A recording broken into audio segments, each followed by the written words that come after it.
Olá, este programa aborda os assuntos relacionados à teologia cristã protestante e como esta área pode lançar luz a diversos temas. Eu sou o Thiago Vercelino e você está ouvindo Praxis, um podcast sobre a prática teológica produzido pelas Faculdades Batistas do Paraná, a FABAPAR. Se você se interessa por questões teológicas e bíblicas e quer entender melhor como é a prática teológica, este podcast é para você. Ajuste o volume, prepare a mente e o coração e seja bem-vindo.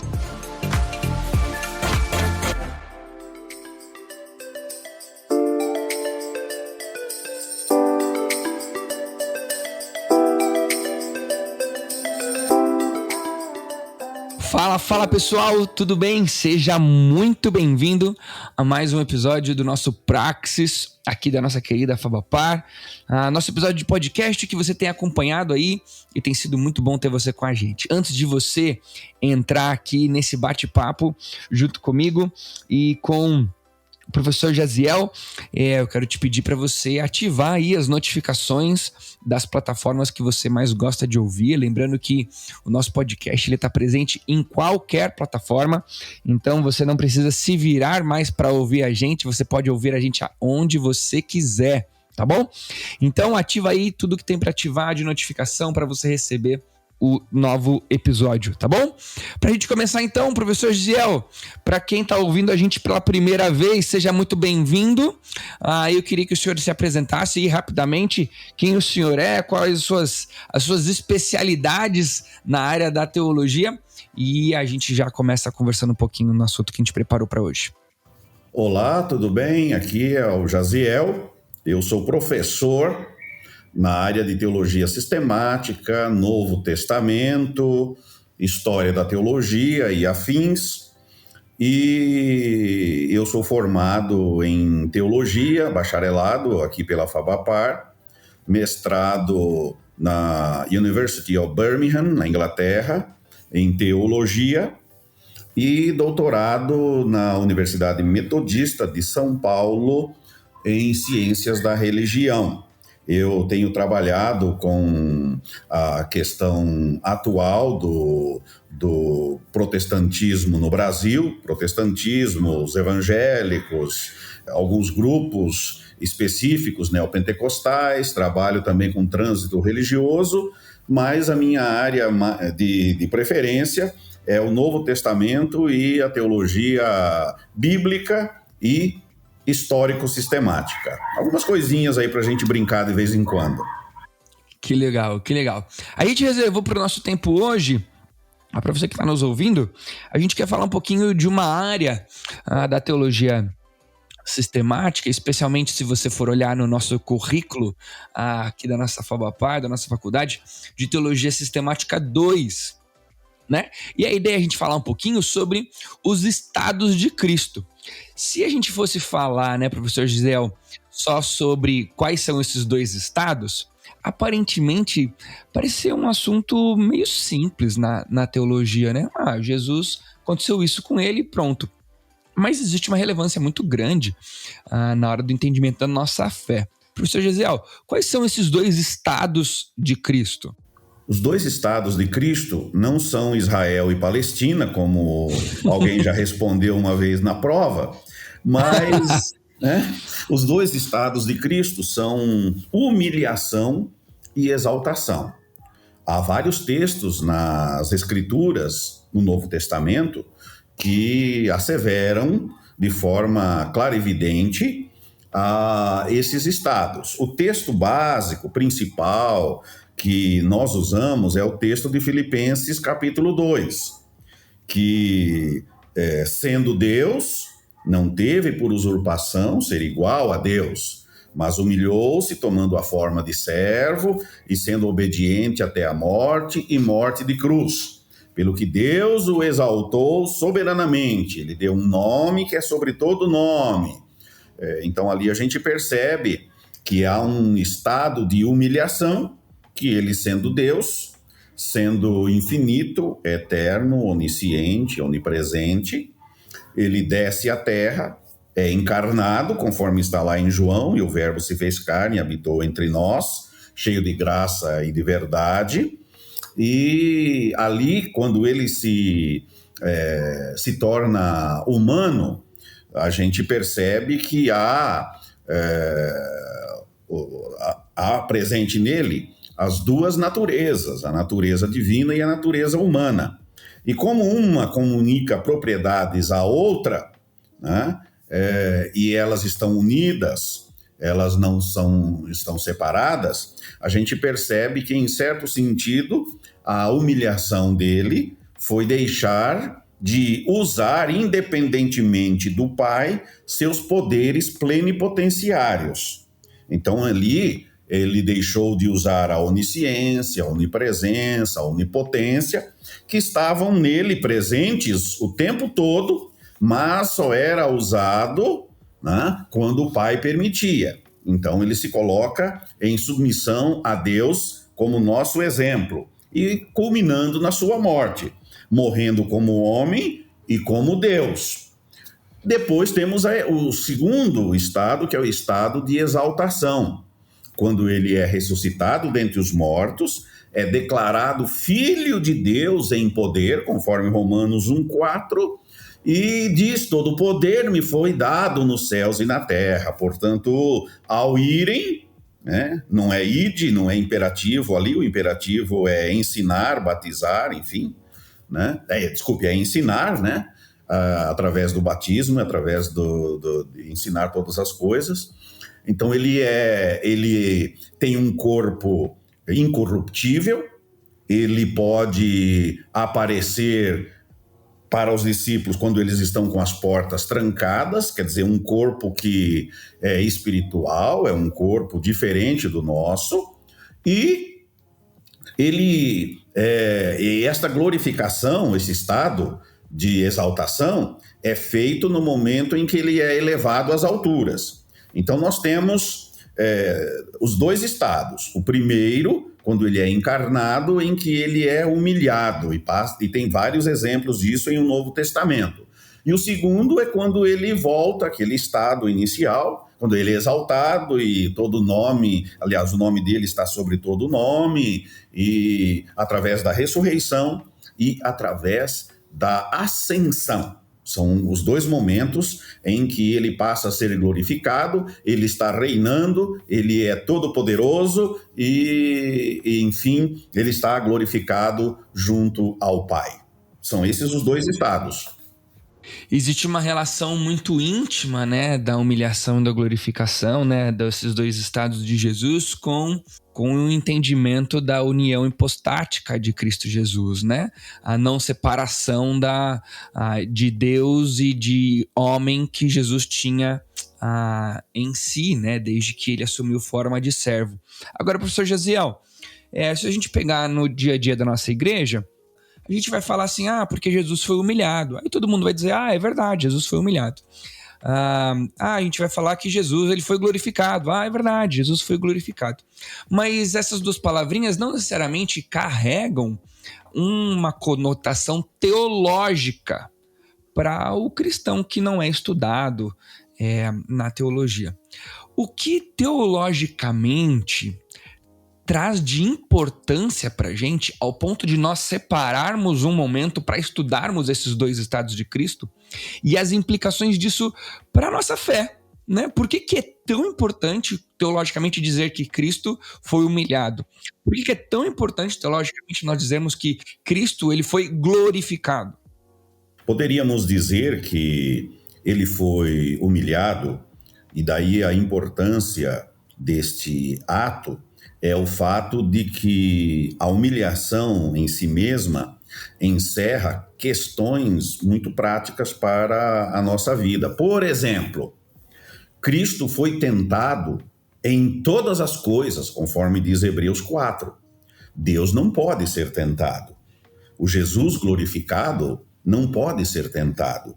Mas o Jesus que esteve na terra, ele foi tentado. E isso demonstra para nós força, no sentido de que ele nos deu exemplo de como vencer o maligno, de como vencer a tentação. E o texto de Hebreus é claro que diz que ele foi tentado em todas as coisas. Então, em tudo, né? Ali o termo no grego é tudo. panta, né? Tudo. De certa forma, a gente se tranquiliza no sentido de que o mesmo Espírito de Deus que estava com ele, dando-lhe poder para enfrentar estas dificuldades, essas vicissitudes da vida, está conosco. Ele poderia cair? Poderia. Né? Se não for assim, o Satanás nem chegaria perto dele. E a outra questão é que ele é colocado como o segundo Adão. Né? O segundo Adão. E sendo o segundo Adão, ele encerrava dentro desta questão teológica a possibilidade de queda, assim como Adão também caiu. Então, a tentação dele foi tentação real. Então, uma das questões é essa, né? De que ele foi tentado em todas as coisas. Uma outra é a sua obediência. Mesmo ele sendo Deus, mesmo ele sendo filho de Deus, mesmo ele tendo poder para operar milagres em subserviência, é claro, ao poder do Espírito Santo, ele sempre esteve aqui na Terra com a obediência ao Pai. E tudo que ele fazia era em obediência. Ele orava, né? Esse estado de humilhação fez com que ele orasse, porque ele é um ser humano como a gente. Ele orava, ele se compadecia, ele anunciava, ele pregava, ele fazia todas as coisas. Né? Ele dá-nos o exemplo, comendo com publicanos e pecadores, quer dizer, buscando os alienados, os perdidos, aqueles que realmente carecem e precisam da graça de Deus. Com relação à glorificação, a gente deve considerar o fato de que agora todos os poderes plenipotenciários estão novamente disponíveis a ele, no sentido de que ele pode usá-los independentemente. Tá? Ele tem todo o poder no céu e na terra, e ele promete que estará conosco. Então, ele está conosco em poder. O fato dele ser glorificado, ele diz assim, portanto, né, ele diz, todo o poder me foi dado no céu e na terra. Portanto, quer dizer, por conseguinte, a partir daí, quando vocês forem, ou vocês irem, né, preguem, anunciem, proclamem, batizem, porque eu estou convosco todos os dias até a consumação dos séculos. Ele então recebe, como se ele recebesse todo o poder de Deus com uma mão e com a outra ele disponibilizasse para a gente. Então, assim como o Pai lhe deu todo o poder, ele reparte este poder conosco. Então, a glorificação encerra essa possibilidade de que nós temos o poder de Deus na nossa vida para executar as obras de Deus. E o próprio Jesus Cristo disse que nós faríamos muito mais obras do que ele fizera. E obras ali no Evangelho de João não é milagres, não é sinais poderosíssimos. Obra ali é fazer a vontade de Deus. Obra ali é fazer com que as pessoas creiam em Jesus Cristo. Tem gente que interpreta erroneamente, dizendo que nós faremos mais milagres do que Jesus Cristo. Está aí aparentemente uma impossibilidade, porque ele não falou de milagres, ele falou neste texto, ele fala de obras, né? Então, baseado na glorificação de Jesus, no poder que lhe foi dado e que ele repassou para a gente, vamos realizar as obras de Deus. Lá no Pentecostes a gente vê isso se cumprindo, que Pedro só numa pregação 3.000 se converteram e na outra mais 5.000. Então a gente percebe que esse é um resultado prático da glorificação. Esse tema voltou à tona, né? E interessante porque a gente já estava aí se programando para gravar há algumas semanas, alguns dias, até tivemos uns... Para você que está ouvindo a gente aí, saiba que esse episódio está saindo com muito jejum e oração, porque estava difícil de a gente conseguir fazer os nossos computadores funcionarem aí para dar tudo certo. Mas calhou de a gente gravar bem num momento, não sei quando você vai ouvir esse episódio, né? Mas estou falando do momento da gravação, em que surge uma discussão. Até peguei aqui o nome do teólogo, chama David Tombs. Ele é professor de teologia da Universidade de Otago, na Nova Zelândia. Ele divulgou uma pesquisa falando, vou tentar ser bem simplista aqui para o nosso ouvinte, né? Mas falando sobre a realidade de que, de alguma forma, Jesus, em sua humilhação, ele sofreu abuso sexual. Por conta que, nos momentos dos açoites, né, ou em alguns momentos a Bíblia até relata, né, uma nudez de Jesus, né, as suas roupas foram arrancadas, né, Jesus de alguma maneira ficou nu. Professor Gesiel, como que o senhor vê essa discussão dessa nudez e em que momento isso, independente de nós reformados concordarmos com essa análise ou não, mas como que isso reflete a necessidade desse estudo, da humilhação de Cristo, dessas questões de, inclusive que o senhor disse, né, de equiparar o que Cristo viveu aqui na Terra conosco, né? Somos humanos e muitos de nós passamos aí por questões de abuso sexual. Será que Jesus se identificou conosco, inclusive nessa área? Como que o senhor vê essa questão aí que foi trazida por esse teólogo? Ok. A gente precisa, antes de tudo, entender certos conceitos. Eles são conceitos atuais, né? Diríamos assim, modernos. Esse tipo de conceito praticamente não existia no tempo da Bíblia, no tempo de Jesus Cristo. Esse é um conceito moderno, assim como tantos outros, a partir da psicologia, da sociologia, enfim, de outras áreas da ciência. Poderíamos, então, em primeiro lugar, dizer o que seria um abuso sexual.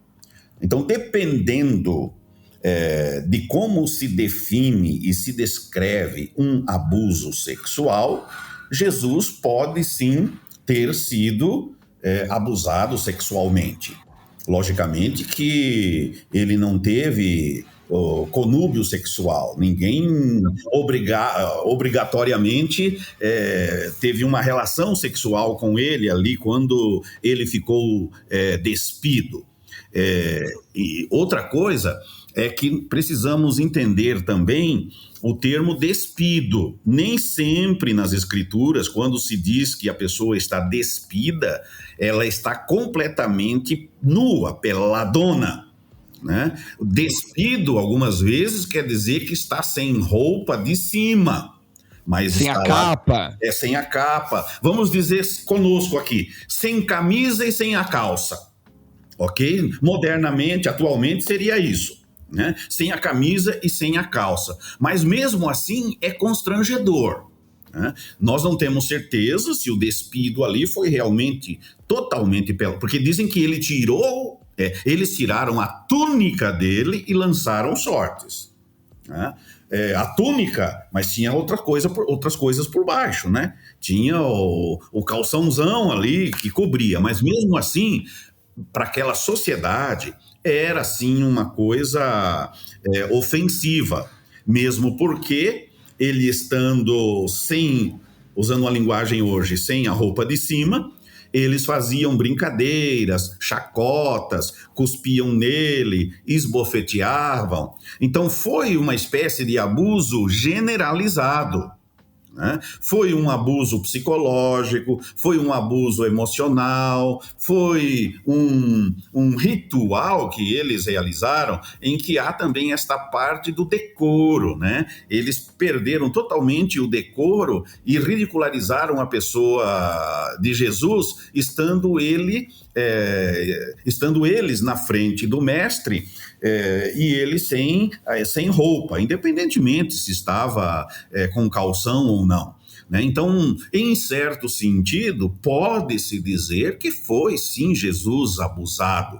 Mas só que eu não diria, assim, um abuso sexual exclusivo, porque não foi esse o objetivo. Né? Eles não tinham o objetivo de fazer isto, mas encerra dentro de todo o tipo de abuso que existiu essa questão também.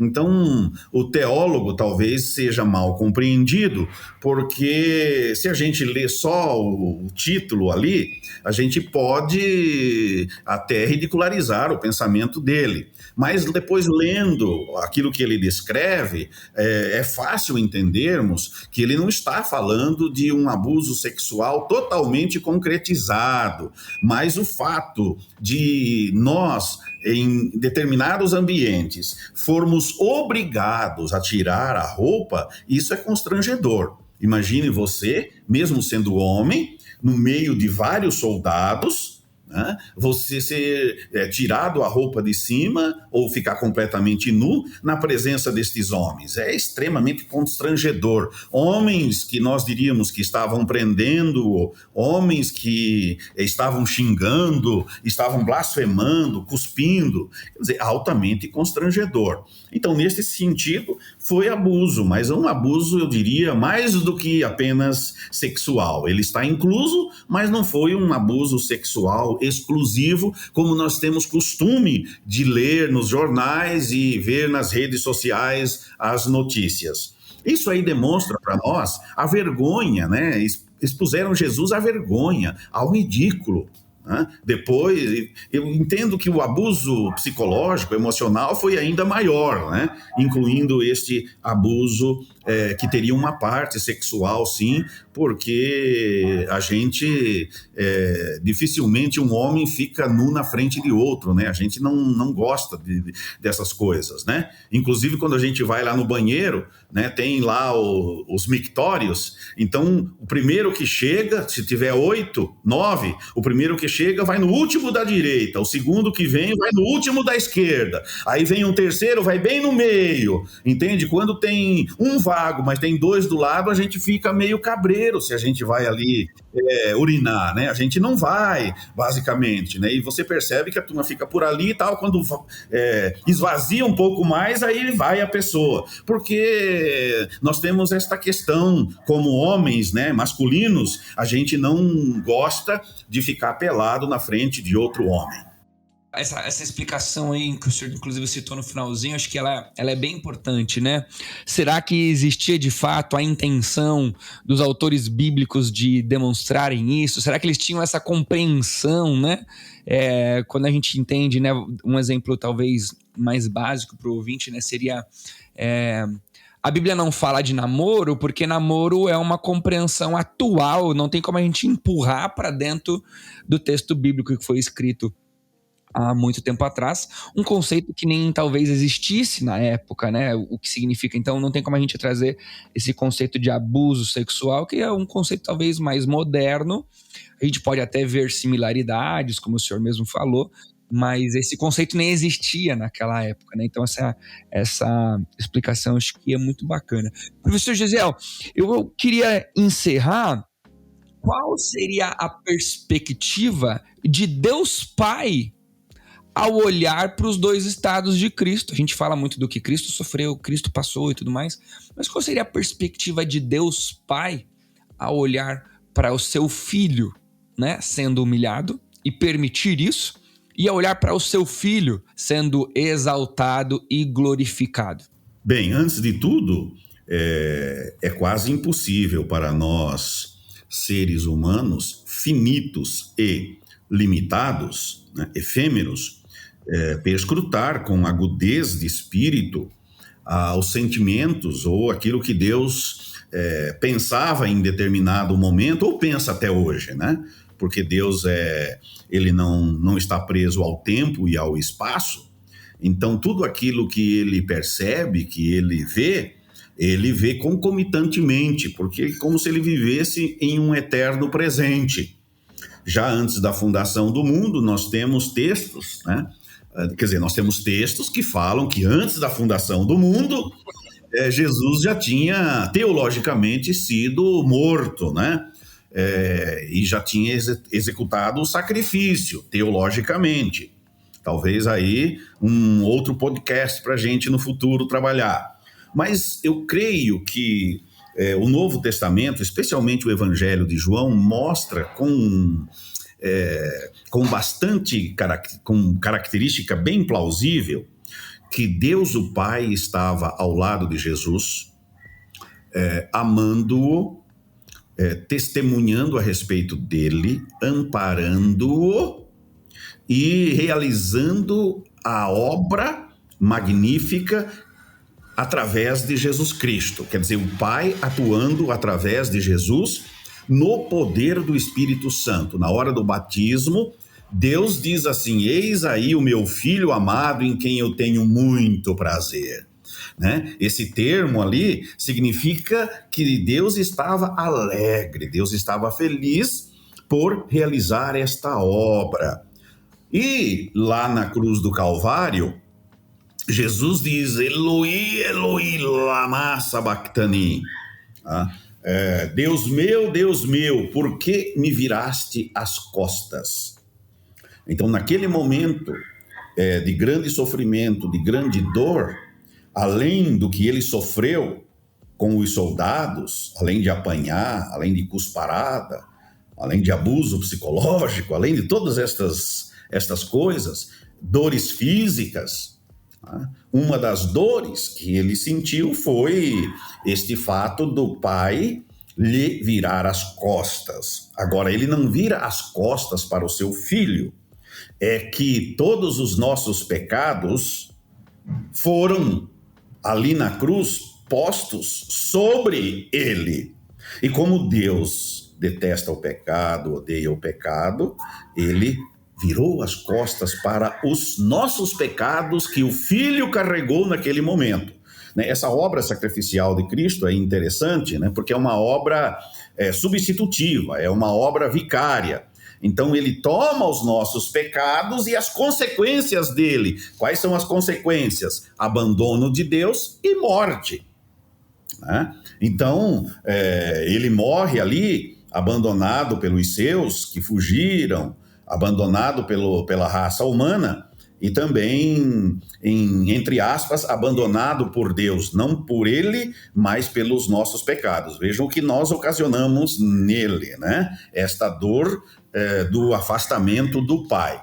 No entanto, quando ele é glorificado, o Pai volta com tudo, e lhe dá um nome que é sobre todo nome. Nome na Bíblia significa função, significa o que a pessoa é, a qualidade da pessoa, como Moisés. Muitos nomes são mudados, inclusive, no decorrer da história na Bíblia, muda a atividade da pessoa, muda a característica, tudo é mudado. Abrão tornou-se Abraão, porque é pai de muita gente. Então lhe deu um nome que é sobre todo nome. E sobre todo nome significa sobre os seres humanos, os seres angelicais bons e também sobre os seres angelicais demoníacos, incluindo o arqui-inimigo das nossas vidas. Então eu creio que tudo isso, como já era plano de Deus, desde quando Deus existe, já é plano dele, essa demonstração da relação de Deus Pai com o Filho é simplesmente o resultado, a aplicabilidade daquilo que sempre Deus teve para com o Filho, que é amor, O Pai ama o Filho, aquele amor com que tens me amado desde antes da fundação do mundo. Por isso que existe a Trindade, Porque se não existisse Trindade, como poderia Deus se comunicar, como poderia Deus amar, como poderia Deus se relacionar? Então, dentro da Trindade, o Pai sempre exerceu, acima de tudo, o amor. E Cristo entendeu o fato do abandono dele por amor a nós, porque Deus amou o mundo de tal maneira que deu o seu Filho unigênito. Então, por amor a nós, e então o alvo do amor de Deus, que sempre é o Filho, naquele momento traspassa para as suas criaturas, que somos nós outros. Então eu creio que foi este sentimento, acima de tudo, o amor, e por causa do ser humano tem esta coisa que dissocia um pouco na nossa linguagem, no nosso entendimento. mas na linguagem de Deus e no entendimento de Deus, não. Ele sempre ama ao filho e sempre ama as suas criaturas. Ok? Até porque, né, professor, a gente tem os termos teológicos, né, para explicar um pouquinho isso, antropopatia, antropofagia, que nós não temos como, com um termo, uma linguagem humana, descrever um sentimento ou uma impressão divina, né? Nos faltaria para sempre, por toda a eternidade, nomenclaturas que pudessem expressar um pouquinho de quem Deus é, do que ele sente e de como ele age, né? Como nós receberemos também um novo nome, né? Que legal. E muitos dizem que este novo nome que nós vamos receber é o próprio nome de Cristo. Então nós poderemos compreender muito mais e melhor qual é esse tipo de sentimento ou de relação entre o Pai e o Filho na eternidade. Amém, amém. Que legal. Professor, muito obrigado. Muito obrigado mesmo por esse tempo. Muito obrigado por esse papo.